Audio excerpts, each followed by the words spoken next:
15th District State Representative, Mr. Bruce Chandler. Good morning. Good morning. You know, we're talking about that bee paste or something like that, the paste that you put on the trees and stuff. I don't know if you did. But anyway, good morning. Thanks for coming in this morning. Republican. Were you interviewed about Kavanaugh? I mean, did he go back that far? Actually, no. Okay, good. Just checking. Well, I turned my cell phone off for the last 2 weeks. You burn your high school annual, too? Get rid of that. How long have you been in the legislature? Actually, this is my 20th year. Do you ever think about term limits? I'm just joking. Wow. Only for radio. Zingo. Going across swords with this guy last time. I know. All right. This is sharp on both sides. Maybe a lot of people know who you are, but in a nutshell, who is Bruce Chandler? Well, I was actually... I don't know how many hours you got on this radio show for it, but a regular listener, not. I moved to a place down by Zilla in 1984. Actually, we moved in on Christmas Eve in 1984, and put up the Christmas tree before we put the furniture in the house. And, where were you moving from? From up north of Wenatchee. Oh, okay. That's where I learned the fruit business to cool. begin with, and I had a chance to. There was an ad in the Wenatchee World that this orchard was up for auction, and lo and behold, it turned out I was the only bid. Should have been a clue right there, right? And I couldn't take it back.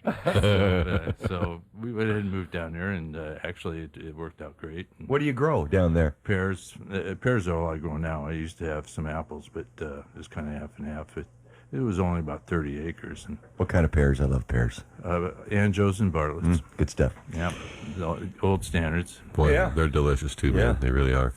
That's for sure. Well, we're world's leader now in pears here in Washington State. Well, Bruce, why? Well, first of all, I guess McCleary decision. How involved were you in that? In putting that together? There were several levels of negotiation, and I would say I was in the second level. Actually, David Taylor was in the top tier, and was in the group that finally put together something that could have enough votes to pass. Do you think that whole McCleary education funding thing will come back in the next legislative session? Yes, I do, but. I think, and I don't know, we haven't been briefed on the details of the bargaining agreements, and I believe they have to go to the governor, but there's always a little bit of ambiguity about that.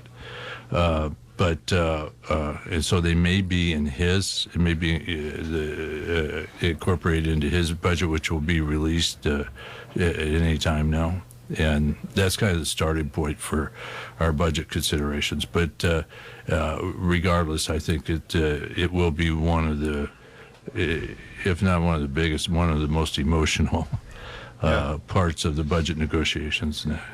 You back more funding for education? Do you want? I mean, you've said in the past that you think you're going to be dealing with this forever. You're always going to be dealing with public funding education. And the McCleary decision. We've been doing it since 1966 or 67. So I don't see that.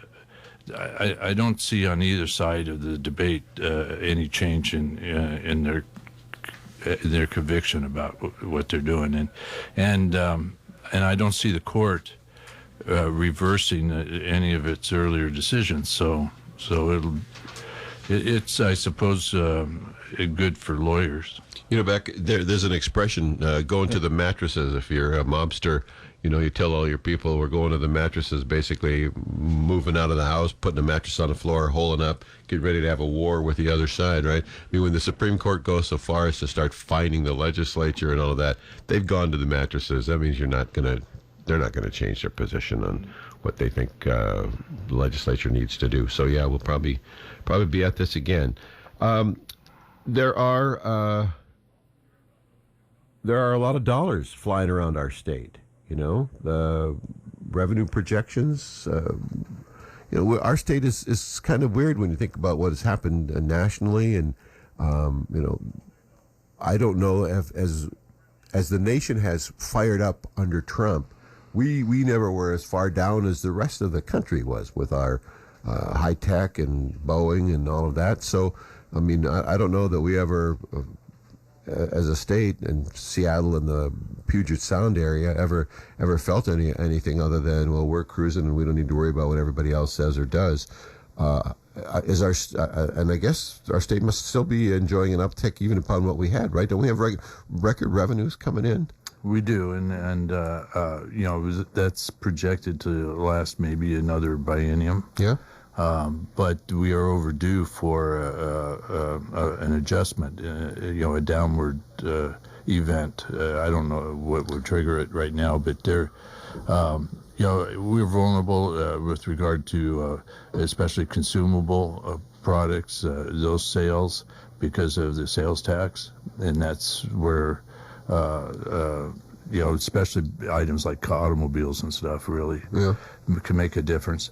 And the revenue now is somewhat distorted, I think, because of the dramatic rise in real estate prices, and that's showing some indications that it's starting to readjust now, and especially in Puget Sound. I remember what a huge hit it was when we went to $30 car tabs, so $6.95 back in the day, and how much money that affected. I know that car tabs have crept up some.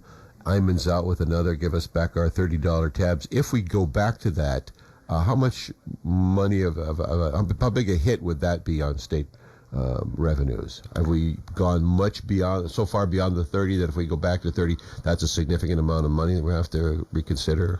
Well, that is in the transportation budget, which isn't part of the general operations.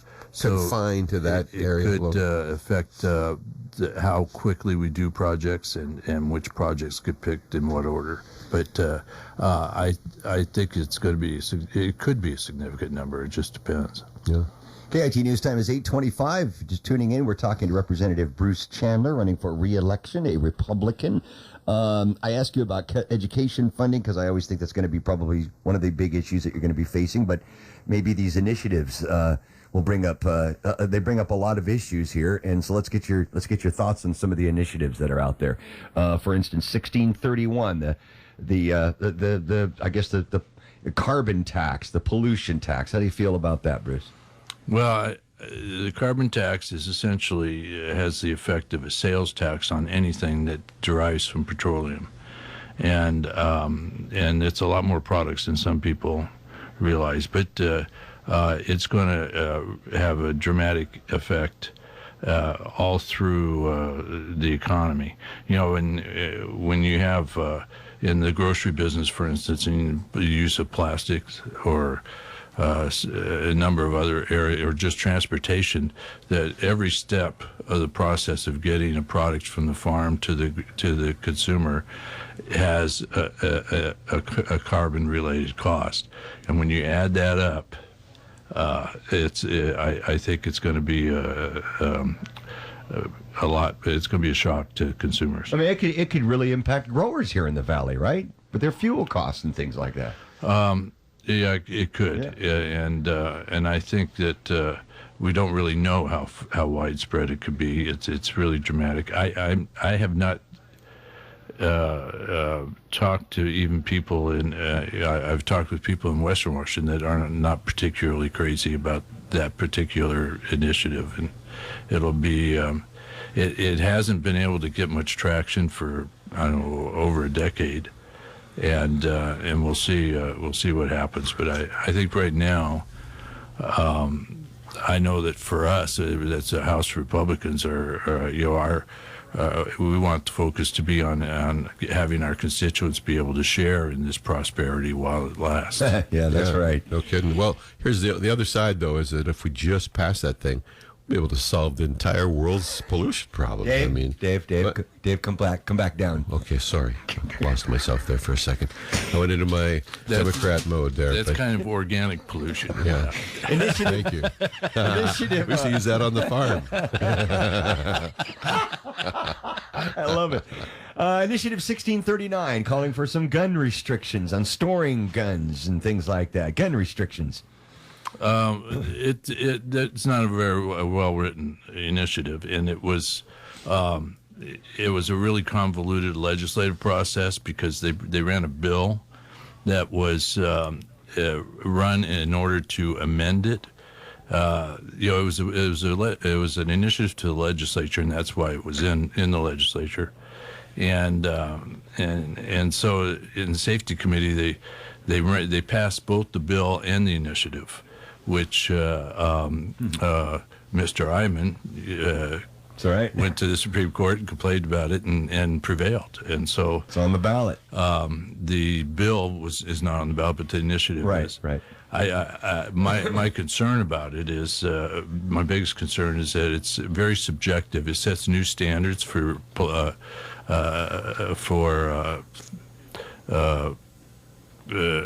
police conduct and stuff, and it's very difficult. I think we're seeing at the federal level what the price is for being creative and subjective in making determinations, and it needs a lot more clarity, and so I opposed to it, and I've been urging people to reject it. I take it you're probably then also opposed to I-940. I don't see any Republicans backing this initiative whatsoever. No. And that's what? Is that based on an assumption that our police officers are not trained well enough, that they go into situations and they're not prepared to de-escalate? In fact, if anything, they jack it up the other way. And so the starting point is a mistrust of police and what they do. Lance, would you say that's fair? Yeah, I would. I would characterize it as that. I don't know how you do it. It's prejudiced. From beginning to end. So that it's offered as an antidote to what they already think is a problem. Sure, I guess. Sure. Look, I mean, I urge people to look at the supporters, and you'll get a clear picture as to what's trying to be done there. And Initiative 1634, the grocery tax. By the way, I-940, I take it you're a no on that one. Yes. The I-1634, the grocery taxes. Seattle's called it a sugar tax. But we see a lot of ads about keeping the taxes off our groceries. How do you feel about that? We have. I think it would be a disaster to have local jurisdictions passing their own taxes that are piled on top of the sales tax that some products already collect. Right. But, I think that having the sales tax exemption on groceries is one of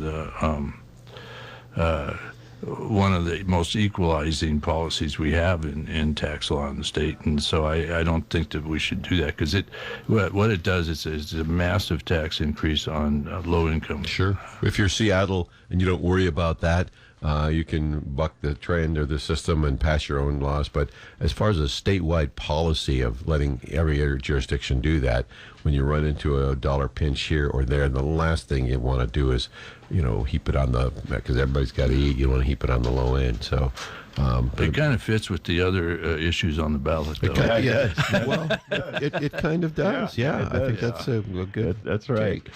Well, about a minute left. Tell us why people should send you back to Olympia in November.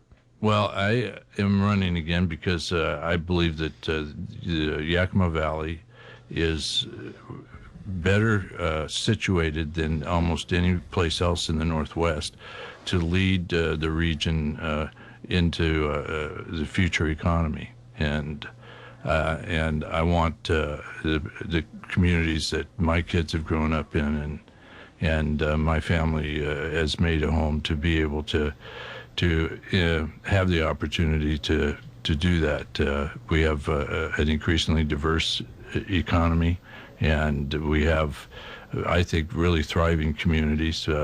This is the youngest county in the state. The 15th district is the youngest legislative district in the state.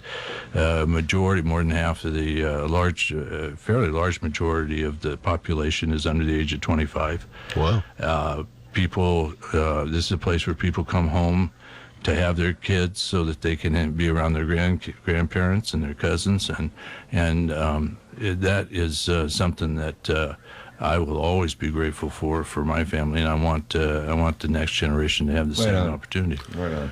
The other thing, Lance, and I don't know if you are into herpetology at all, but the study of snakes. Snakes, okay. Here's the thing. Yeah, okay. Bruce has, over 20 years, been bitten enough times that he now has immunity to the rattlesnake poison that is often on full display in Olympia. So by having his expertise over time, he's been inoculated against all the venom that's over there. So That's a good reason to send you back right there. that's what I'm saying. That's what I'm saying. He can go over and take the bites, and it won't put him down, whereas somebody else might. Oh my! Hey, I want to apologize about the term limit thing. I was joking. I probably should have done that off the air. It was inappropriate. Anyway, thanks for coming in. That's Appreciate all right. it. It's my pleasure. Appreciate it. Nice to see We'll you. get even later. And that was said on the air. Well said. Hey. Representative Bruce Chandler, thank you, sir. Appreciate it. Best of good luck. If you Thanks. should win, we look forward to many more chats with you down the road. So, Well, I might thanks. start calling in on my own dime. I think you should. You're tuned to the source. News Talk 1280 KIT.